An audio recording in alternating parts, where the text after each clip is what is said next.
Vivez la passion du football à La Réunion avec le Blue Angel, bar, restaurant, lounge.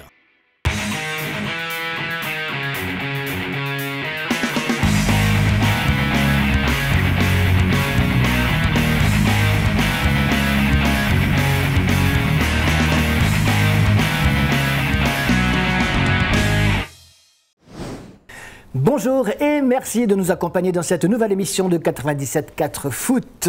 Il y a eu deux événements majeurs cette semaine dans le football local. Le match exhibition de France Espoir, celle de Zachary Boucher face à Singapour. Et puis il y a eu le dépôt de bilan de la Tamponnaise qui se retire de l'échiquier local à cause, excusez du peu, d'un déficit estimé aujourd'hui à 900 000 €.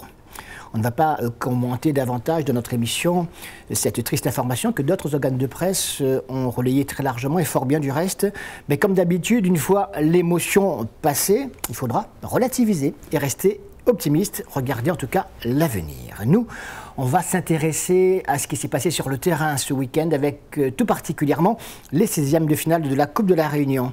Et on verra aussi tout à l'heure, en fin d'émission, quelques images du départ de deux équipes pour la métropole pour y disputer des tournois. Ça, c'est du positif et du valorisant. Et si je vous disais par exemple Saint-Denis Football Club Sainte-Marienne, eh bien, les connaisseurs savent tout de suite que c'était l'affiche la plus attrayante de ces 16e de finale de la Coupe de la Réunion.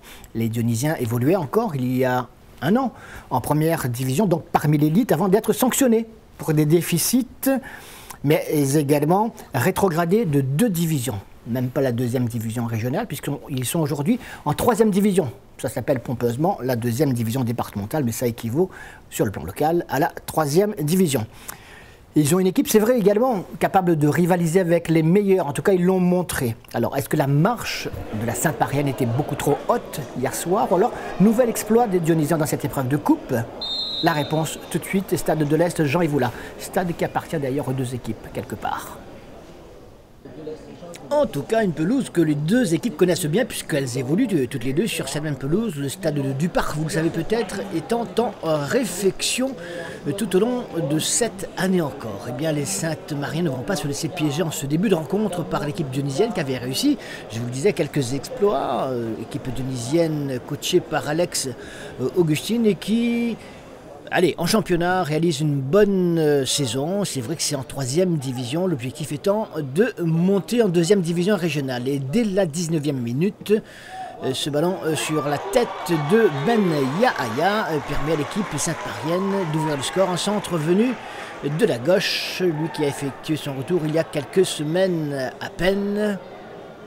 Romain Eliard a permis à son partenaire donc de partir, on dira, sur d'excellentes bases car la chose n'était pas simple. Avant le coup d'envoi de cette rencontre, bien malin qui aurait pu dire si les choses allaient rapidement tourner pour l'équipe la plus forte hiérarchiquement. Eh bien la réaction dionysienne, elle intervient 7 minutes plus tard à la 26e. Un long ballon piqué, une défense un petit peu hasardeuse et un ballon qui profite à Delouise pour l'égalisation du Saint-Denis Football Club. Regardez ce long centre, la défense hésite, ne sait pas trop comment se placer, un rebond qui trompe tout le monde et boum, Delouise est là pour battre le gardien sainte-marien Château qui était titulaire à la place de Rudy et Pounoussami.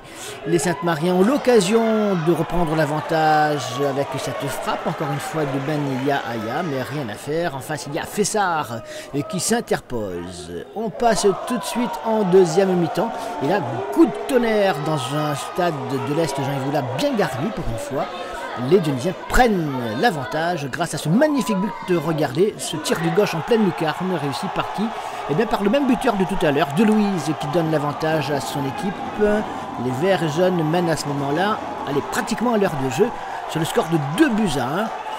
Et comme ils avaient été particulièrement vigilants, bien organisés, ils ont maîtrisé quand même ce qu'ils faisaient. On se dit, comment les Sainte-Mariens vont-ils pouvoir réagir si les minutes s'écoulent avec ce score qui est favorable à l'équipe de la capitale? Eh bien, les Sainte-Mariens peuvent se poser quelques questions. Eh bien, ils ne vont pas trop tergiverser. Mais avant cela, on va quand même revoir ce magnifique but de Louise. Regardez, tir du gauche, c'est pas simple dans cette position.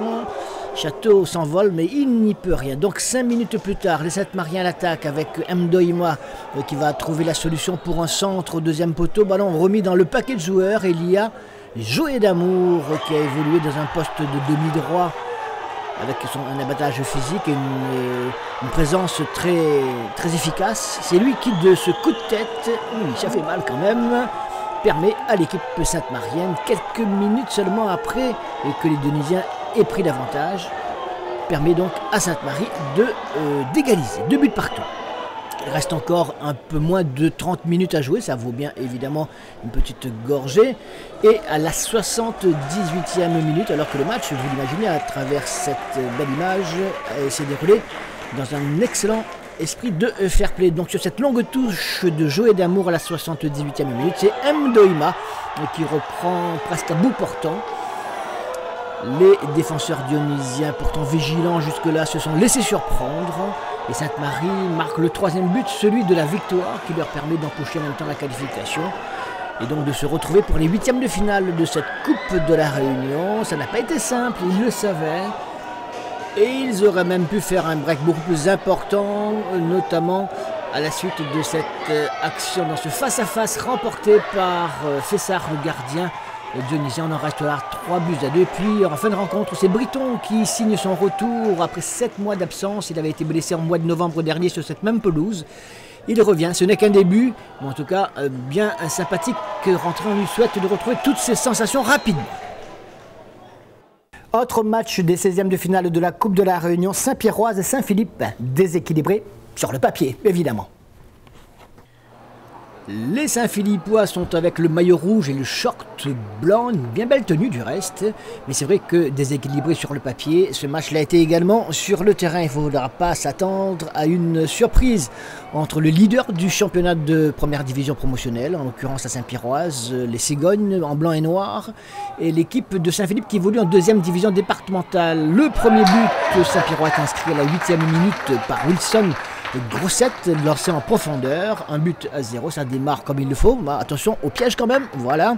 On ne sait jamais, puisque les Saint-Pierrois vont finalement être tranquillement à l'abri d'une réaction saint-philippoise avec ce 2e but signé de Stéphane Biacolo à la 27e minute. C'est lui qui permet à son équipe de faire le break, 2 buts à 0. On s'achemine tout doucement vers une confortable avance, une belle victoire.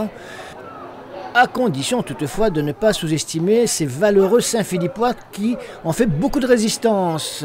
Et à la 40e minute, on retrouve Wilson Grossette à la réception de ce centre de Zano Poteau pour le 3 buts à 0. Ce sera du reste le score à la mi-temps. 3 buts à 0, c'est logique. Il n'y aura donc pas de surprise dans cette rencontre. Et puis la 2e mi-temps, on va multiplier par 2 avec la sortie de Farid Azem et l'entrée de Quentin Bouesso. Quentin Bouesso à la pointe de l'attaque Saint-Pierroise, alors que les Saint-Philippois marquent ici un but qui a été refusé pour une position de hors-jeu qui n'était pas du tout évidente. Mais enfin, cela n'aurait pas remis en cause la victoire Saint-Pierroise évidemment, mais cela aurait pu leur faire plaisir à sa Saint-Philippois parce que le but était totalement valable.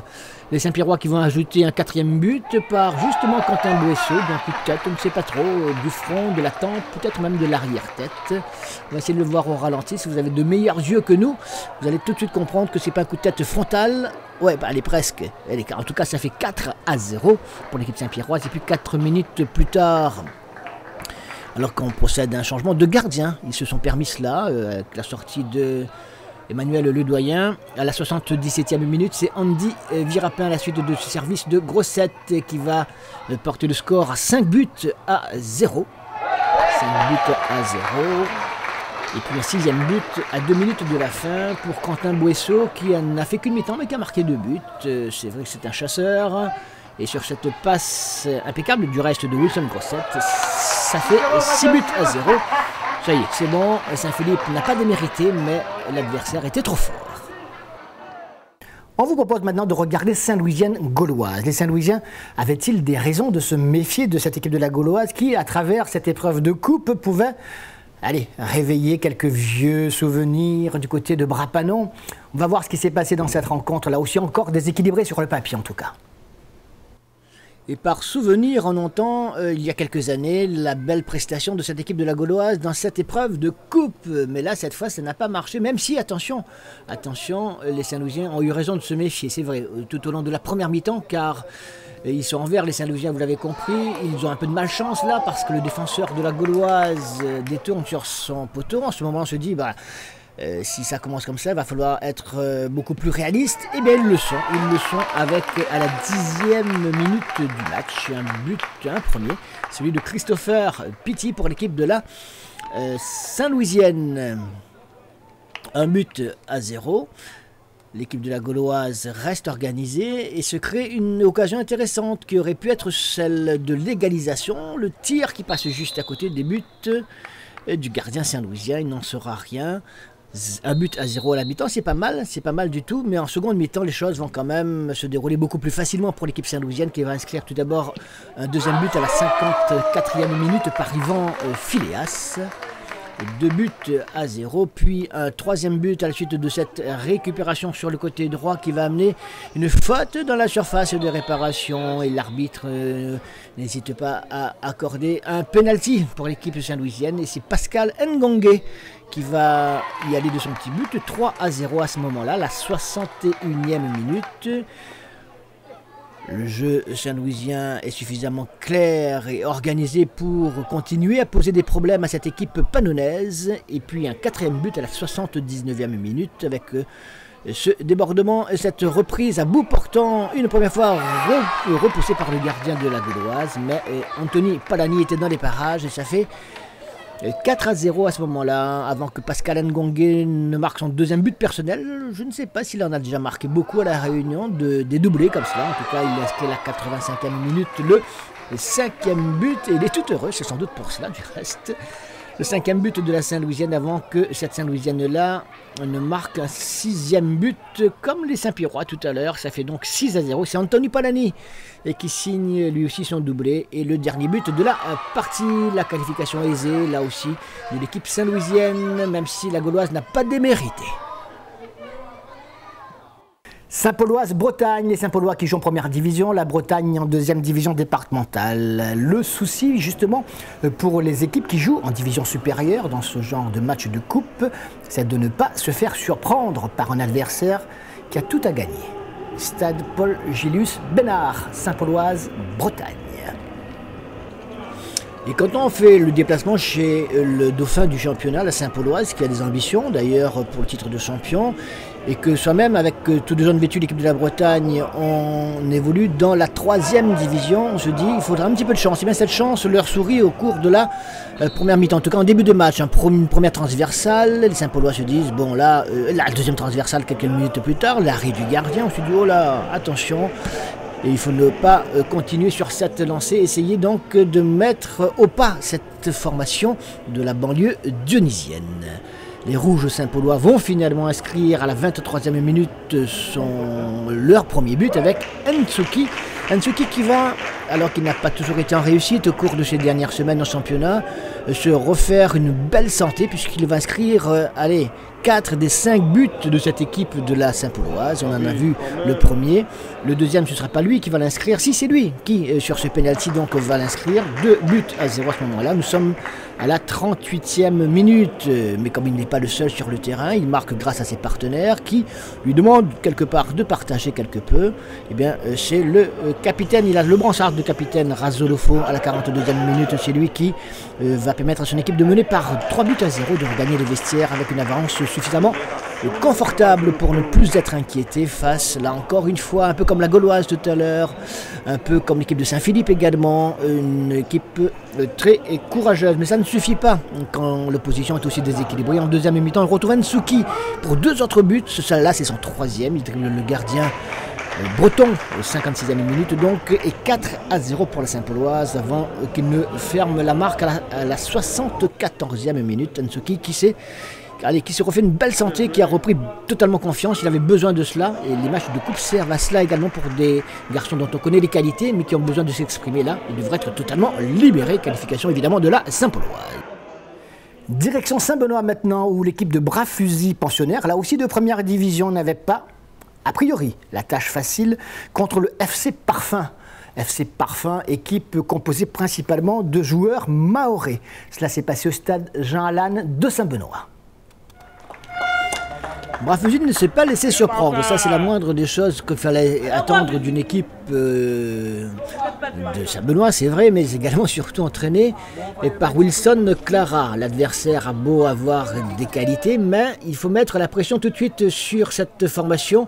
Et l'équipe de Brafusy, tout de vert vêtu, va rapidement ouvrir le score grâce à Romain Cetra qui trompe le gardien du FC Parfum Yen à la fin.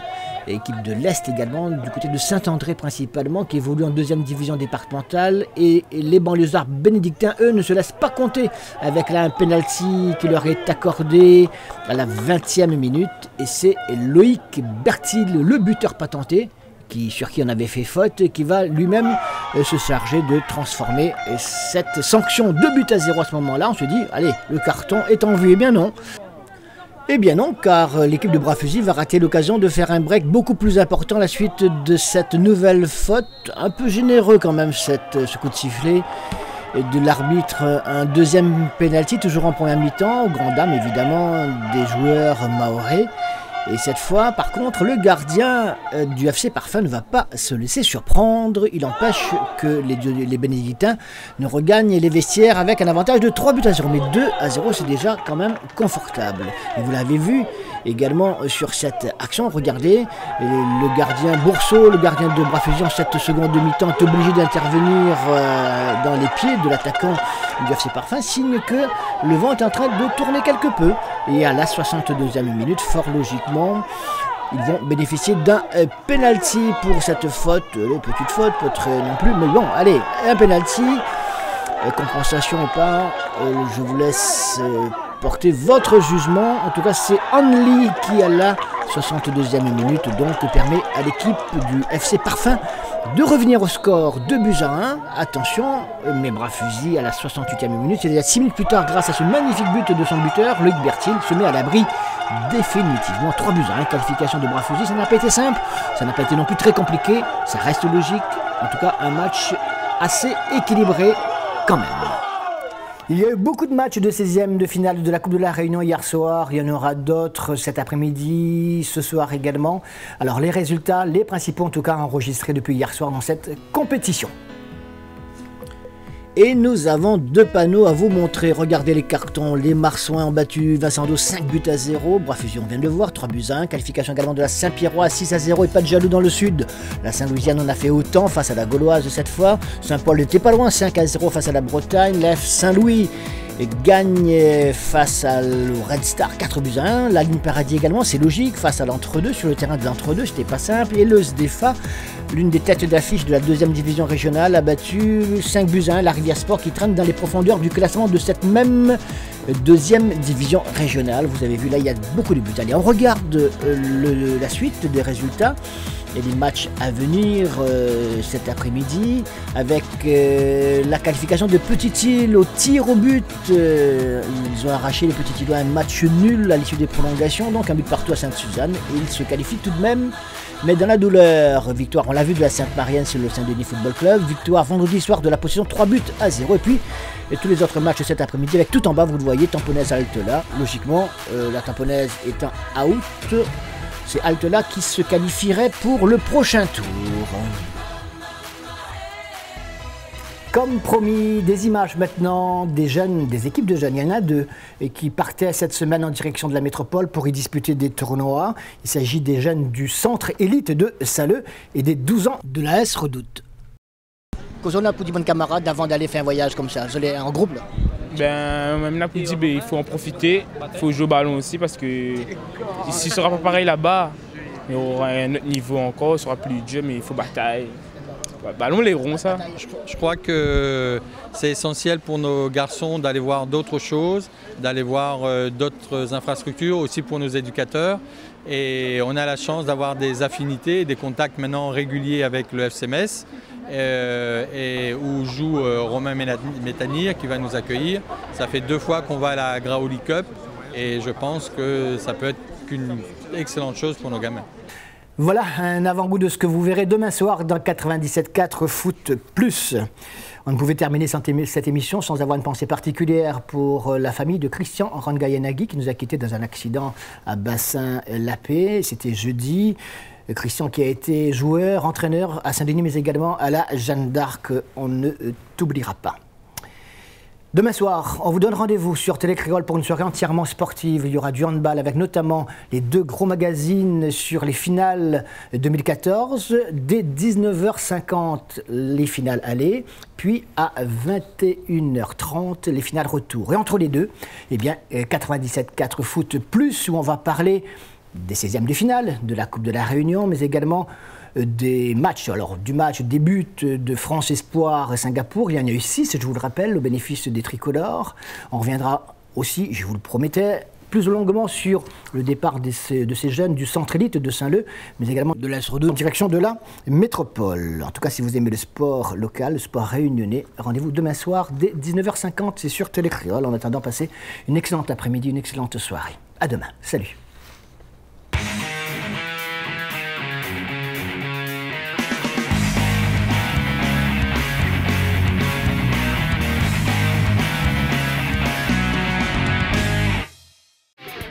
Vivez la passion du football à La Réunion avec le Blue Angel, bar, restaurant, lounge.